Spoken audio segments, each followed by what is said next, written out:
মুহতারাম হাজিরিন, খুব সংক্ষিপ্ত সময় নিয়ে আপনাদের খেদমতে হাজির হয়েছি। আমি এই সংক্ষিপ্ত সময়ের মধ্যে আসলে যদিও এটা তাফসিরুল কোরআন মাহফিল, কিন্তু আমি এক ছোট মানুষ, আর এই ছোট সময়ের মধ্যে কোনো বিষয়ভিত্তিক যে একটা আলোচনা করব এই সময় নেই। মাহফিলের ইন্তজাম এটা সামান্য কিছু সময় কিছু কথা বলে আপনাদের কাছ থেকে দোয়া নেওয়ার চেষ্টা করবো ইনশাআল্লাহ। আমি এই সংক্ষিপ্ত সময়ে আল্লাহ নবী বিশ্বনবী রাহমাতুল লিল আলামিনের দুইজন সাহাবীর কথা আপনাদের খেদমতে আলোচনা করব ইনশাআল্লাহ। দুইজন সাহাবীর একজন সাহাবী হচ্ছেন হযরত আব্দুর রহমান ইবনে আউফ রাদিয়াল্লাহু আনহু। রাসূল করিম সাল্লাল্লাহু আলাইহি ওয়াসাল্লামের জবানে যে 10 জন সাহাবী জান্নাতের দুনিয়াতে থাকা অবস্থায় জান্নাতের সার্টিফিকেট পেয়েছিলেন, জান্নাতের সুসংবাদ প্রাপ্ত সাহাবীদেরকে বলা হয় আশারায়ে মুবাশশারা। জান্নাতের সার্টিফিকেট প্রাপ্ত 10 জন সাহাবী যারা জিন্দেগিতে দুনিয়াতে থাকা অবস্থায় আল্লাহর নবীর জবানে জান্নাতের সুসংবাদ পেয়েছিলেন। এই 10 জন সাহাবীর একজন সাহাবী হচ্ছেন হযরত আব্দুর রহমান ইবনে আউফ রাদিয়াল্লাহু আনহু। তিনি ছিলেন মক্কি সাহাবী, মুহাজির সাহাবী। মক্কা থেকে হিজরত করে মদিনায় গিয়েছিলেন। যাবার পর তিনি মদিনাবাসীকে জিজ্ঞেস করলেন, আমি ব্যবসার কলা কৌশল আমার জানা, নীতি পদ্ধতি আমার জানা, তোমরা আমার মদিনী ভাই আনসারী ভাইয়েরা আমাকে মদিনার বাজারগুলো আমাকে দেখিয়ে দাও, কোন বাজারে কি বিক্রি হয়, কোন জায়গায় কোন ব্যবসা ভালো হয় আমাকে একটু দেখিয়ে দাও। সাহাবীগণ রাহনুমাই করলেন, দেখিয়ে দিলেন কোন বাজারে কোন ব্যবসা ভালো চলে। আব্দুর রহমান ইবনে আউফ রাদিয়াল্লাহু আনহু আল্লাহর উপরে ভরসা করে বিসমিল্লাহির রহমানির রহিম বলে ব্যবসা শুরু করলেন। অল্প দিনের মধ্যে গোটা আরবের মধ্যে সবচেয়ে বড় ব্যবসায়ী আব্দুর রহমান ইবনে আউফ হয়ে গেলেন। জোরে করি সুবহানাল্লাহ। আব্দুর রহমান ইবনে আউফ রাদিয়াল্লাহু আনহু ছিলেন সবচেয়ে সাহাবায়ে কেরামের সবচেয়ে বড় ব্যবসায়ী, সবচেয়ে বড় ধনী। তিনি এই যুগের কয়েকশো কোটি টাকার মালিক। সুবহানাল্লাহ। এই যুগের আমাদের কাছ 1 কোটি 2 কোটি টাকার মালিক হইলে গর্বে অহংকারে টিকা যায় না। আব্দুর রহমান ইবনে আউফ রাদিয়াল্লাহু আনহু মারা যাবার পর তার যে সোনার খনি, সোনার যে বৃহৎ টুকরা ছিল, ওই টুকরাকে টুকরা টুকরা করার জন্য সোনা এই পরিমাণ ছিল তার কাছে, এই সোনাকে কাটার জন্য করাতের প্রয়োজন ছিল। জোরে কই সুবহানাল্লাহ। এই পরিমাণ সোনা ছিল যে এই সোনাকে কাটার জন্য করাতের প্রয়োজন, এই পরিমাণ বড় সোনার টুকরা ছিল। তো বলতেছিলাম আব্দুর রহমান ইবনে আউফ রাদিয়াল্লাহু আনহু ওই সময়ে যে পরিমাণ সম্পদ তার ছিল, বর্তমান যুগের কয়েকশো কোটি টাকার মালিক। কয়েকশো কোটি টাকার মালিক হওয়া সত্ত্বেও তিনি কে? আল্লাহর নবীর জবানে জান্নাতের সুসংবাদ প্রাপ্ত সাহাবী। বুঝা গেল ধনী হইও জান্নাতের অধিকারী হওয়া যায়। ঠিক কিনা জোরে বলুন। ধনী হইও জান্নাতের অধিকারী হয়ে যায়। যে ধনী, আল্লাহ দম দিছে 5টা 20টা ইন্ডাস্ট্রির মালিক, কোটি কোটি টাকার মালিক, তার নামাজ ঠিক আছে, রোজা ঠিক আছে, হজ ঠিক আছে, যাকাত ঠিক আছে, দান খয়রাত ঠিক আছে, সামাজিক অবস্থান ঠিক আছে, এই ধনী দুনিয়াতেও আল্লাহর কাছে ধনী, পরকালেও আল্লাহর কাছে ধনী। জোরে কই সুবহানাল্লাহ। পক্ষান্তরে যে গরিব, দুনিয়াতে গরিব, চাষাবাদ করে, ক্ষেত কৃষি করে, ঠেলা চালায়, রিক্সা চালায়, কিন্তু নামাজের টাইম হইলে নামাজ, রোজাও রাখে, সবকিছু যথাযথ দিনের দুনিয়ার লাইনে গরিব হইল, দিন ছাড়ে নাই। এই গরিব দুনিয়ার লাইনে গরিব হইল, পরকালে ধনীদের 500 বছর আগে জান্নাতে চলে যাবে। কিন্তু যেই গরিব সারাদিন ক্ষেতের পিছনেই আছে, সারাদিন টং দোকান নিয়ে, পান দোকান নিয়ে আসে, পাশেই মসজিদ, পাশেই নামাজের জায়গা যায় না, এই গরিব দুনিয়াতেও গরিব, পরকালেও গরিব।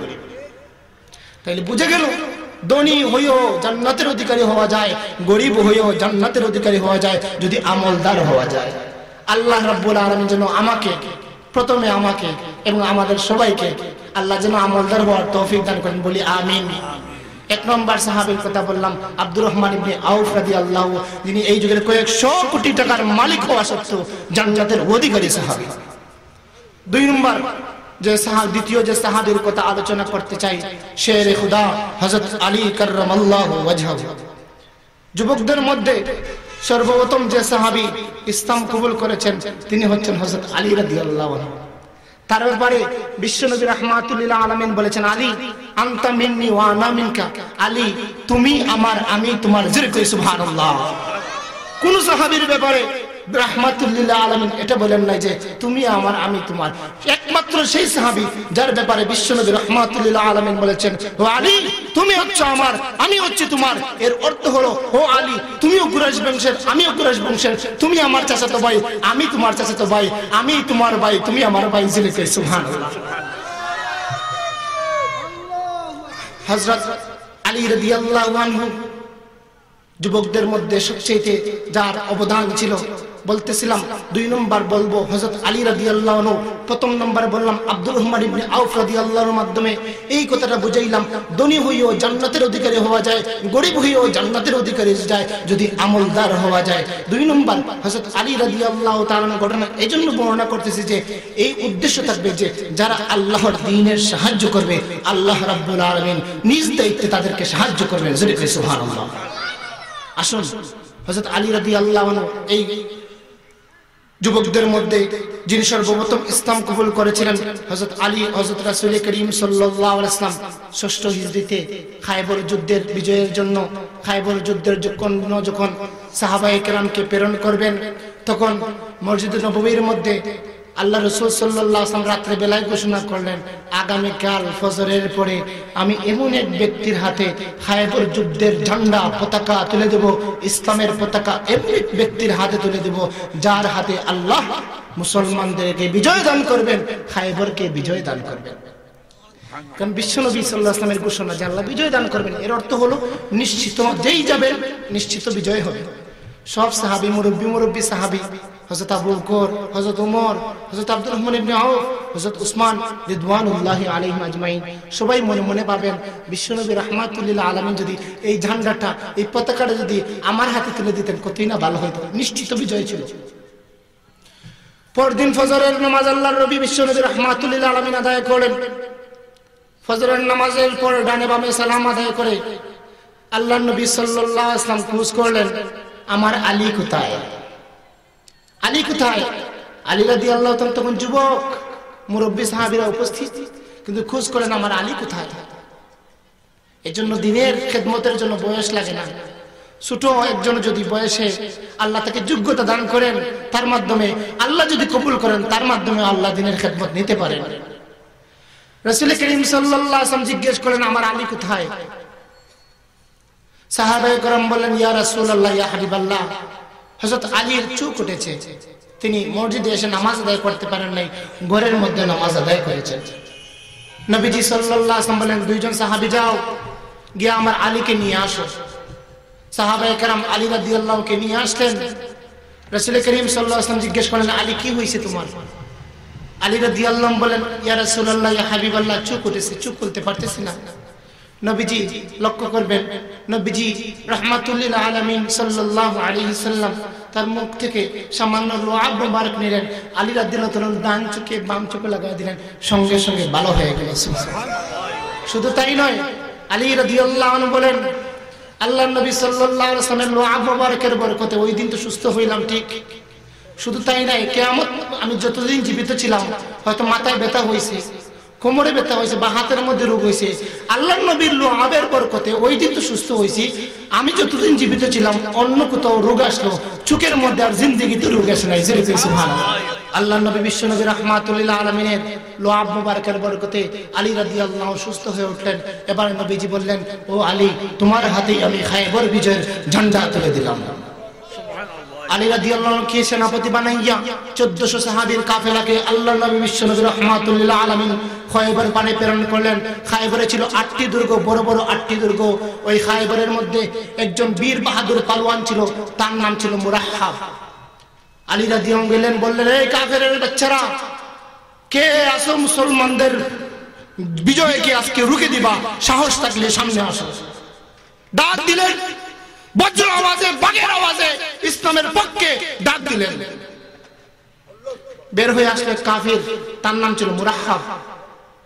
মুরাহাব এসে বললে, আলী বাহাদুরি কইরো না, আনাল্লাযী সাম্মানি উম্মি সাম্মাতনি উম্মি মুরাহাবা শাকিস সিলাহে বাতালুম মুজাররাবা। আলী আমি হচ্ছে, আমার নাম হচ্ছে মুরাহাব, আমি হচ্ছে খুব তরবারি খুব চালাইতে পারি, আমার সামনে কেউ দাঁড়াইতে পারে না। আলী তুমিও দাঁড়াইতে পারবে না, সরে যাও। আলী রাদিয়াল্লাহু আনহুকে বেটু দে। আলী রাদিয়াল্লাহু আনহু বলেন, কাফির কার সামনে ভয় দেখাস, কাকে ভয় দেখাস? আমি হচ্ছে সেই ব্যক্তি যার হাতে বিশ্বনবী রাহমাতুল লিল আলামিন দোয়া করে ইসলামের ঝান্ডা আমার হাতে তুলে দিয়েছেন। আর আমি কে শুনে রাখো। আলী বললেন, আনাল্লাযী সাম্মানি দামি হায়দারা। এ মুরাহাব, তুই বলেছিস কাফির, তোর মা তোর নাম রেখেছে মুরাহাব, আমার নাম হায়দার, আমার মা রেখেন নাই, আমার মা আমার নাম আলী রেখেছেন। কিন্তু আমার আল্লাহ আমার শরীরে যে রক্ত দিয়েছেন এটা বাঘের রক্ত দিয়েছেন, মুসলমানের রক্ত, বাঘের রক্ত। আয় সামনে যদি আসিস এক আঘাতে দুনিয়া থেকে বিদায় করে জাহান্নামে পাঠিয়ে দে। মুরাহাব সামনে আসলো, মুরাহাব সামনে আসলো। আলী রাদিয়াল্লাহু আনহু এক আঘাত করলেন, এক আঘাত, কাফেরের বীর পালোয়ানকে এক আঘাতে দুনিয়া থেকে বিদায়। এর মায়ের দিকে বড়টার উপরে যখন মাইর পড়ছে, ছোটগুলো সব দৌড়াদৌড়ি শুরু হয়েছে, সব শেষ, ক্লিয়ার। মুসলমানগণ সম্মুখে অগ্রসর হইতে শুরু করলেন। এখন 8টা দুর্গের মধ্যে একটা দুর্গের নাম ছিল কামুজ দুর্গ। ওই কামুজ দুর্গের মধ্যে বিশাল কয়েকশো মণ ওজনের একটি লোহার কপাট লাগানো ছিল, গেট কয়েকশো ওজনের। এখন এটার ভিতরে ঢুকতে হবে, মুসলমানরা বিজয়ী হয়েছেন, ঢুকতে হবে না? ঢুকতে হবে। কয়েকশো মণ ওজনের সব সাহাবী মিলে টানেন, কোন কাজ হয় না। আলী রাদিয়াল্লাহু আনহু গেলেন, গিয়া এই কপাটের মধ্যে লোহার গেটের মধ্যে আলী রাদিয়াল্লাহু আনহু ধরলেন। মুলা উকরানো ছিলেন, মুলা যে উকরাই শক্তি লাগে না, বেশি লাগে না। আলী রাদিয়াল্লাহু আনহু লোহার কপাটে ধরলেন, মুলা উকরানোর মতো কয়েকশো মণ ওজনের গেট সঙ্গে সঙ্গে উকরায় ফেললেন। ইটা মাইরা দূরে নিক্ষেপ করছে। মুসলমানগণ বিজয়ের বিষয়ে কামুজ দুর্গের ভিতরে প্রবেশ করেছেন। পরবর্তীতে হযরত আলী রাদিয়াল্লাহু আনহু ওই গেটটা যেটা ইটা মাইরা ফেলছেন, নিক্ষেপ করছেন, ওইটাকে তিনি নাড়ান চাড়ান, লড়ানো যায় না। এ তো তিনি আশ্চর্য যে এত বাড়ি গেট কিভাবে আমি এত দূরে নিক্ষেপ করে ছাড়লাম। তিনি আয়েশা হযরত রাসূল করিম সাল্লাল্লাহু আলাইহি ওয়াসাল্লামকে বলেন, ইয়া রাসূলুল্লাহ, ইয়া হাবিবাল্লাহ, এত বাড়ি গেট, কিন্তু এখন তো দেখি কয়েকশো মণ ওজনের গেট, আমি কিভাবে ধরা মাত্রই মুলা উকরানোর মতো উকড়ে ফেলাইলাম, এখন থেকে এত বাড়ি। আল্লাহর নবী রাহমাতুল লিল আলামিন বলেন, আলী তুমি তো জানো না আমি নবী, তুমি তো নবী না, আমি যা জানি তুমি তা জানো না। ও আলী, তুমি যে ওই হাত দিয়ে ধরছো, ওই হাত যে দিয়া তুমি উকরাইছো, এই হাতের শক্তি তোমার শক্তি ছিল না। আল্লাহ তার দিনকে ইসলামকে বিজয় করার জন্য তোমার দুই হাতের মধ্যে আমার আল্লাহ তার কুদরতি শক্তি দ্বারা তোমাকে সাহায্য করেছেন। আমার আল্লাহ বলেছেন, ইন তানসুরুল্লাহ ইয়ানসুরকুম, তোমরা যদি আল্লাহর দ্বীনের সাহায্য করো আল্লাহ তোমাদেরকে সাহায্য করবেন। হাজিরিন কিরাম, সংক্ষিপ্ত সময়ের ভিতরে দুইটা বিষয় বললাম।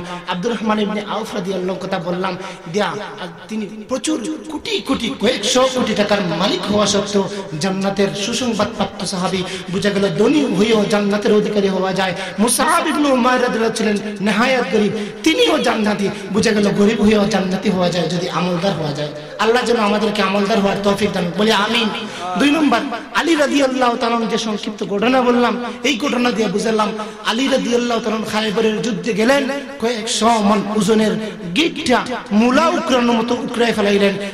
কেন, কিভাবে করলেন? উনার হাতের মধ্যে আল্লাহ তার কুদরতি শক্তি দ্বারা তাকে সাহায্য করেছেন।